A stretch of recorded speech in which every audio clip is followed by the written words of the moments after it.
Buen día, buenas tardes, buenas noches. Con respecto al examen del pie de un paciente con diabetes, tenemos que tener en cuenta que este debe realizarse en todos aquellos pacientes con diabetes tipo 2 desde el momento de diagnóstico y en los pacientes con diabetes tipo 1 desde los 5 años del diagnóstico. Como vimos en la clase previa, los factores de riesgo asociados al desarrollo de pie diabético son principalmente la neuropatía, la enfermedad vascular periférica y las alteraciones ortopédicas. Pero tenemos otros factores que pueden también facilitar el desarrollo de pie diabético, como son la disminución de la visión, lo que dificulta el autocuidado, los pacientes con antecedente de nefropatía, ya que estos pacientes pueden tener más de un compromiso microvascular, las pacientes mayores de edad, es decir, los ancianos, que tendrán mayor riesgo si viven solos por las dificultades también en su autocuidado, el tener antecedente de úlceras o de amputaciones previas, el desconocimiento sobre los cuidados del pie, es decir, que estos pacientes no hayan sido previamente educados sobre los cuidados que debe tener, y el mal control metabólico. Cuando hacemos el examen de un paciente con diabetes, debemos hacer una historia clínica detallada en donde interroguemos sobre estos factores de riesgos. Si tiene antecedente de úlcera o amputación previa, si ha recibido educación previa sobre los cuidados del pie, si es un paciente con aislamiento social o con acceso deficiente al sistema sanitario, cuáles son sus hábitos, por ejemplo, si el paciente camina descalzo, si utiliza medias, si usa calzado cerrado. Y posteriormente, en relación al examen clínico, debemos comenzar con la inspección de la piel y faneras. Siempre debemos examinar el color de la piel, si hay presencia de edema, la temperatura, si hay maceración interdigital, fisuras, bullas, presencia de hiperkeratosis que nos alertan sobre zonas de hiperpresión en las cuales puede desarrollarse a futuro úlceras, o si ya llegamos tarde y el paciente concurre a nuestro consultorio con una lesión. También debemos investigar la presencia de patologías unguiales, evaluar si hay un correcto corte de las uñas, educarlo sobre el mismo, buscar si hay patologías paraunguiales. Siempre debemos enseñarle a nuestros pacientes que cuando ellos no ven adecuadamente o no llegan a cortarse las uñas, deben pedirle ayuda a un familiar, a un amigo, o bien concurrir a un servicio de podología para evitar lesiones. Con respecto a la evaluación de la neuropatía, se debe hacer una anamnesis donde el paciente puede referirnos la presencia de calambres, parestesias, disestesias, dolor urente, hipoestesia o anestesia. Siempre recordar que estos síntomas se van a presentar principalmente durante la noche o bien durante el reposo y que cuando el paciente camina mejoran. Al examen físico, estos pacientes pueden mostrar una disminución del trofismo, elasticidad y o humedad de la piel, disminución de la sensibilidad táctil y termoalgésica, alteraciones en los reflejos osteotendinosos e hipopalestesia. Para realizar el examen neurológico se utilizan diferentes pruebas. Una de ellas es la detección de la sensibilidad protectora con el monofilamento de 10 gramos, que es una herramienta muy útil para detectar neuropatía avanzada y aquellos pacientes con mayor riesgo de desarrollar úlcera y sufrir amputaciones. Esta prueba tiene una sensibilidad del 66 al 91% y una especificidad del 34 al 86% y se realiza con el monofilamento de Siemens-Weinstein y lo que se hace es ejercer una presión sobre el monofilamento de manera que la tanza se curve sin desplazarse y esto se realiza sobre 3 puntos que es el pulpejo del primer dedo, la cabeza del primer metatarsiano y la cabeza del quinto metatarsiano. Se debe realizar esta prueba 3 veces en cada punto y se considera que la sensibilidad protectora está conservada cuando 2 de las 3 determinaciones son positivas. La prueba táctil de Ipswich es una prueba sencilla que se puede utilizar cuando no está disponible el monofilamento. No se requiere de ningún instrumento para su realización y consiste en indicar al individuo que cierre los ojos y diga sí cuando sienta el tacto.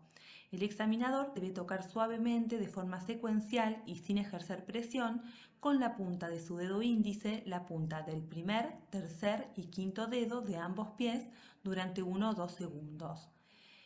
Se considera que la pérdida de sensibilidad protectora es probable cuando el tacto suave no se detecta en 2 o más sitios. Con respecto al examen de la palestesia, se puede utilizar el diapasón de 128 Hz, el cual se aplica sobre el dorso del hallux, o bien, si se dispone, se puede utilizar el biotensiómetro.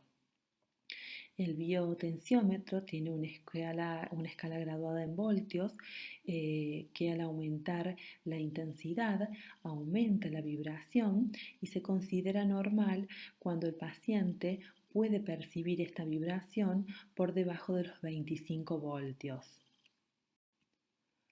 También se debe hacer examen del dolor mediante discriminación al pinchazo que se realiza en el dorso del pie con una aguja sin penetrar la piel. Se explora la sensación táctil con un algodón o pincel en dorso y planta de pie. También exploramos la discriminación a la temperatura que se puede realizar con tubos de agua caliente y agua fría o bien con dispositivos que cuentan con una punta de metal fría y otra punta caliente.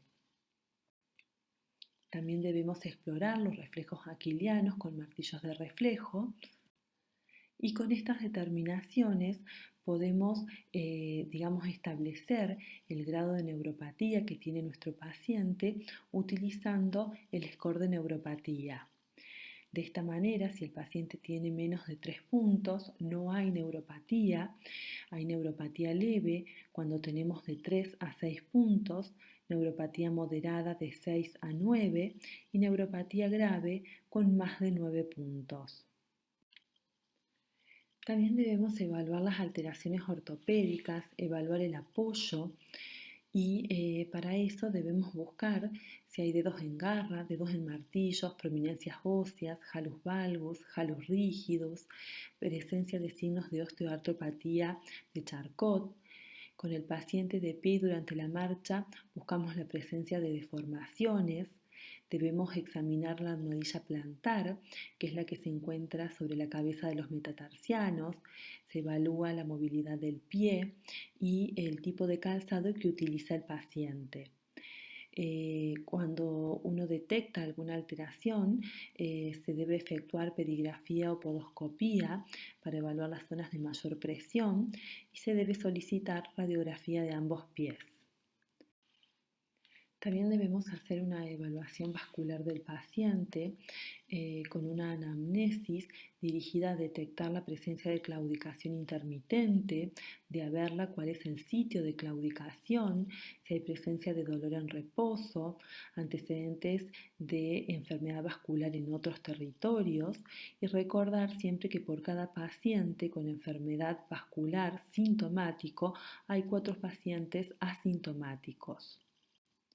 Para el examen físico del territorio vascular se deben palpar los pulsos periféricos, buscar si hay presencia de soplo femoral, palidez o eritrocianosis de la piel, si hay blanqueo del pie cuando se eleva, se debe tomar la temperatura, observar si hay ausencia de vellosidad, presencia de úlceras, necrosis, gangrena y observar las características de las úlceras.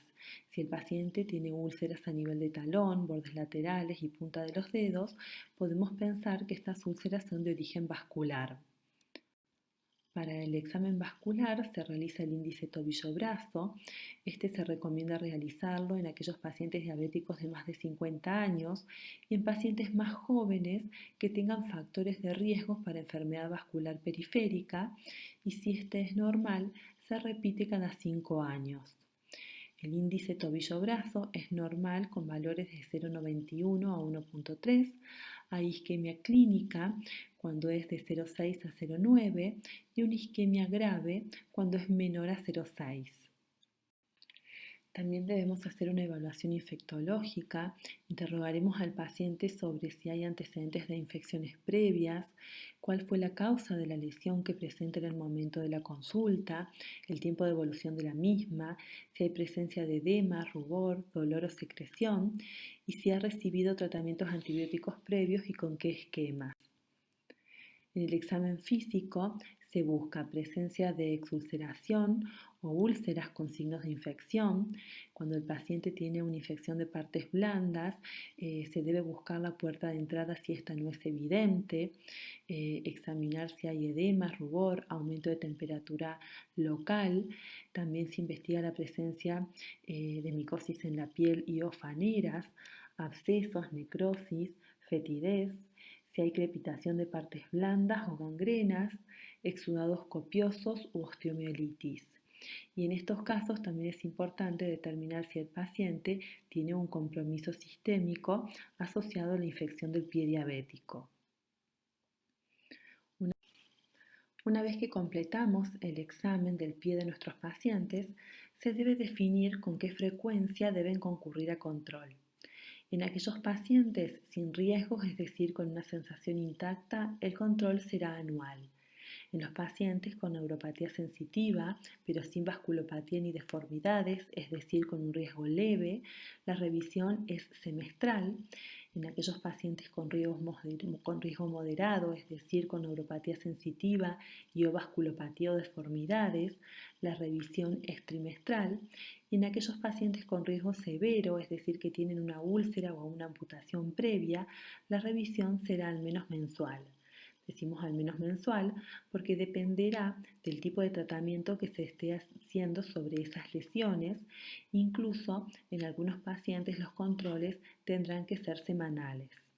En todos los estadios es importante que se haga educación, ¿sí? Y en aquellos casos que se considere necesario, una derivación oportuna al podólogo. Siempre recordar que el examen del pie nos va a permitir detectar a aquellos pacientes que están en riesgo de padecer lesiones.